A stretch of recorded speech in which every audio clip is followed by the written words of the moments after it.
The evening sun painted the deserted beach in shades of gold and crimson when a tiny, frail figure emerged from the dunes. A lost fox cub, no more than a few weeks old, stumbled through the sand, his matted fur clinging to his trembling body. He was alone, weak, and desperate. Then the growls began. 4 or 5 large stray dogs circled him, teeth bared, saliva dripping from their jaws. The cub shrank into himself, his big, frightened eyes darting for escape. But there was none.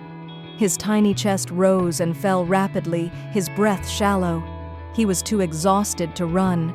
Just as the dogs lunged, a sharp shout cut through the air. A young couple walking nearby sprinted toward the scene, waving their arms and yelling. The dogs hesitated, then scattered, vanishing into the dusk. The girl dropped to her knees beside the cub, his ribs pressed sharply against his skin, his fur crusted with salt and sand. His eyes, wide, sorrowful, seemed to beg for help. "We can't leave him," she whispered. Her boyfriend nodded. Gently, she lifted the trembling creature into her arms. He didn't struggle. Instead, he curled against her chest, his tiny body shaking with each breath.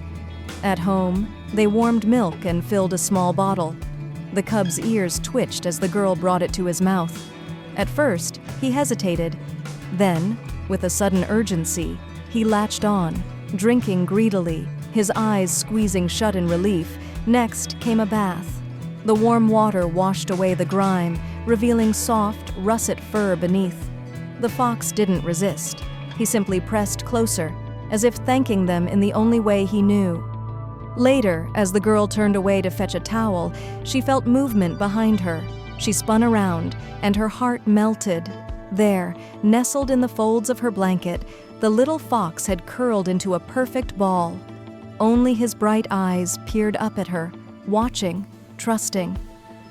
From that night on, he was family weeks past, and the frail cub transformed. His coat gleamed like fire, his steps grew confident, and his curious nose led him everywhere. He played with the household pets, chased leaves in the yard, and, most surprisingly, developed a love for fruit. The moment anyone took a bite of an apple or a berry, he would appear, tilting his head, silently demanding his share. His wild spirit remained, but his heart was gentle. Visitors marveled at him, at the way he nuzzled into palms and dozed contentedly in laps. If you liked the video, put like and subscribe to the channel, where you will find a lot of interesting things.